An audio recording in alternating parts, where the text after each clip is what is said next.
أعوذ بالله من الشيطان الرجيم بسم الله الرحمن الرحيم سبحانك لا علم لنا إلا ما علمتنا إنك أنت العليم الحكيم ففهمنا سليمان وكلنا آتينا حكما وعلما رب اشرح لي صدري ويسر لي أمري واحلل عقدة من لساني يفقهوا قولي لا حول ولا قوة إلا بالله العلي العظيم سبحانك اللهم وحنانيك ألم ولا تنسني ولا تنسني الحمد لله أفضل الحمد اللهم صل على محمد وعلى آله وسائر النبيين والصالحين وسلم اللهم وفقني واهدني وسددني واجمع لي بين الصواب والثواب وعذني من الخطأ والهرمان آمين. Assalamu alaikum wa rahmatullahi wa barakatuh, and welcome to another episode of questions and answers. There's no messing about today, is there? I'm your host Amjad Muhammad, and I'll be with you for the next sort of 40-45 minutes or so, dealing with your questions as I was yesterday. Alhamdulillah, we had a number of callers who called in. I think we had a caller who called in the last 50 seconds or the last minute, but unfortunately we couldn't take your call because we were wrapping things up here, and therefore our airtime was finishing. So please do take into consideration the time it takes for us to take the call, listen to your question and answer it. So that's why I always say call in early, and you will avoid disappointment. So anyway, you need to know the number 01274 214299. That's 01274 214299. So please do dial that number, call into the studio, and you'll be able to get a response from me, and inshallah almost immediately. And as I say, please do get your calls in early so you avoid disappointment, you avoid the fact that we have to go for a break, or you avoid the fact that we are coming to the end of our session. In case you want an email address, then the email address is Q&A, that's Q-A-N-D-A at iqra.tv. That's Q-A-N-D-A at iqra.tv. Okay, so that's the email, that's the phone number for you to call, and inshallah you will get through to myself here once you go through the producer, and then you'll be able to ask your question directly here in the studio, and we will be able to give you a response. So I've been checking up on the weather, and there is a huge heat wave coming on Monday and Tuesday, as I understand it. A red alert for England. That's the first time ever a weather red alert has been issued. So, be ready for it, plan for it, prepare for it. Maybe stay out of the sun a few hours during the day, especially coming up to noon and just after noon, so that you don't get the heat of it. Obviously, the people that we should be more concerned about, fit, relatively young people, we're okay if you're aged between sort of 15, 20 up to 50 and you're reasonably fit, then you've got nothing to be concerned about. But if you're 50 plus, or if you're under the age of 15, or if you are any age but you have some underlying health issues, then it is important that we look out for the vulnerable, because this heat, if we're not hydrated enough, and then remember, when you're stood up and you're not hydrated, you fall to the ground, your head is where the injuries are most dangerous. If your head hits the ground, it could be just something as innocent as that you get a little bit dizzy because you're dehydrated, you fall down, or you can get what's called sunstroke. You fall down, you hit your head on a hard surface, and that can easily crack your skull. And then you can get bleed on the brain and all sorts of things like that. So don't just think that, it's nothing too serious, I'll get a bit thirsty. No, it can be very serious if you are stood up or your head hits something when you faint, and which is hard. So these are things we should be taking seriously. So take the advice that is being issued to you by the media, or which the medical professionals are offering. If you have any health conditions like diabetes or anything of that nature, in which obviously, as particularly if you're on dialysis machines and you have issues with your kidneys and you're restricted about how much water you can take on, then do speak to your GP, your specialist, so that you can take the necessary steps. Best advice would be stay indoors if you're pretty ill. If you're not necessarily a healthy person, then stay indoors. No point going out in the sun at all unless you really have to. Anyway, that's the weather warning out of the way. Let me remind you of the number 01274 214299. That's 01274 214299. Remember the email q&a@iqra.tv. That's q&a@iqra.tv. Okay, let's take some of the questions that have arrived already whilst I wait for the phone to ring. First question is, Assalamu alaikum wa rahmatullahi wa barakatuh, Mufti Sahab. What happens if one misses 3 Jummah in a row without a valid excuse? Wa alaikum assalam wa rahmatullahi wa barakatuh.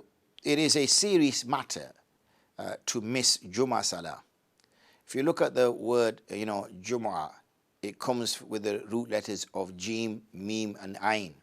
And if you look at the word Jama', that's also got the Jim, Mim, and Ain. And it's no coincidence, because it is the day of congregation.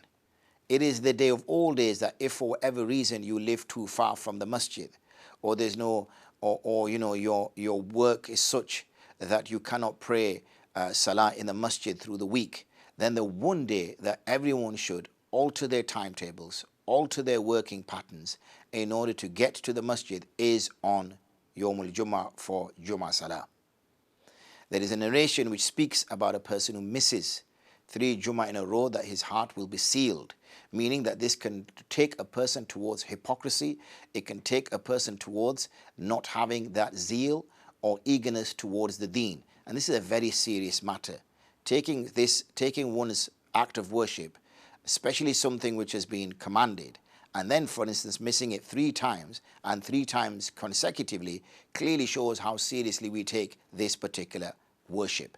So we need to take a step back and really reflect and understand where we are and what we're doing. Assalamu alaikum. I know from some Maliki friends that they're extremely keen for Maghrib to be prayed within the first 10-20 minutes after Adhan. They told me that the time of the Maghrib in particular does not go until Isha. Is there something similar in the Hanafi madhab? Wa alaikum assalam wa rahmatullahi wa barakatuh. There isn't as such something similar in the Hanafi madhab. It is just that the first sort of 20 minutes or so, obviously it really depends on the time of the year, but if you look at what would be considered as not extreme times, meaning not something which is in the heart of winter or not something which is in the heart of summer, that about for 10-20 minutes it is the most praiseworthy time to pray your Maghrib, mustahab. And therefore that is the slight difference which exists, in that you are saying here that the Maliki say that Maghrib time will be complete. As for the Hanafi, the Maghrib time is not complete until the start of Isha time. However, the first 15-20 minutes on those days which are not extreme days or extreme nights is considered Maghrib time.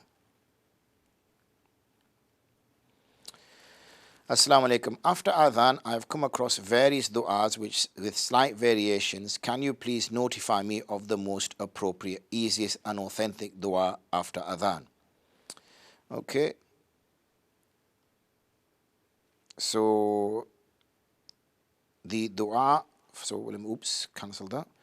Need to reply to here. And the other question was, if a person is praying 4 rakat sunnah, Jummah Salah, and the Imam starts the khutbah, shall he cut his Salah short or complete it? Plus, will this impact the reward of his Jummah prayer as he has not been silent during the khutbah? So let me just first respond. It might be easier to send the dua by text to him. The dua is Allahumma rabba hazi da'wati tama wa sala'it al-qa'ima ati Muhammadin al-wasila wal-fadila wab'athu maqama mahmuda innaka la tukhliful mi'ad ma wa'attahu innaka la tukhliful mi'ad. So that is the dua that one should recite after the adhan. So let me just mention that again. And that is Allahumma rabba hazi da'wati tama wa sala'it al-qa'ima ati Muhammadin al-wasila wal-fadila wab'athu maqama mahmudan alladhi wa'atta innaka la tukhliful mi'ad. So that is the dua that one should read after adhan. In terms of the second one, if a person is praying 4 rakat sunnah, Jummah Salah, and the Imam starts the khutbah, shall he cut his Salah short or complete it? Plus, will this impact the reward of his Jummah prayer? Wa alaikum assalam wa rahmatullahi wa barakatuh. I will send you the dua for the after adhan shortly, but with regards to a person praying then obviously when a person comes to the masjid, he should be aware of the time. For instance, if he knows there's only a minute left or 2 minutes left for khutbah, then should he be standing up to pray his 4 rakat sunnah? And if he then says, oh, well, I want to pray my 4 rakat sunnah, well, then he should have timed himself to arrive in the masjid earlier or pray it at home before he arrived. So it's all about timing and being better prepared. Remember, this is a Jummah Salah, which is once a week. It is something that we know well in advance of when it is. It is something that we can plan for, we can organize for. So we have no real excuses unless it's an absolute emergency. In that particular case, if it is an absolute emergency, then we should wait and see if we have sufficient time to pray 4 rakats. If we don't have sufficient time, then it's best to sit and wait and pray it afterwards. We don't have sufficient time. If, however, it is possible to pray 2 rakats, then pray 2 rakats and then wait. But the key message in all of this is we shouldn't be putting ourselves into scenarios in which we have to then look for ways out of, when it is far better if we can plan those scenarios.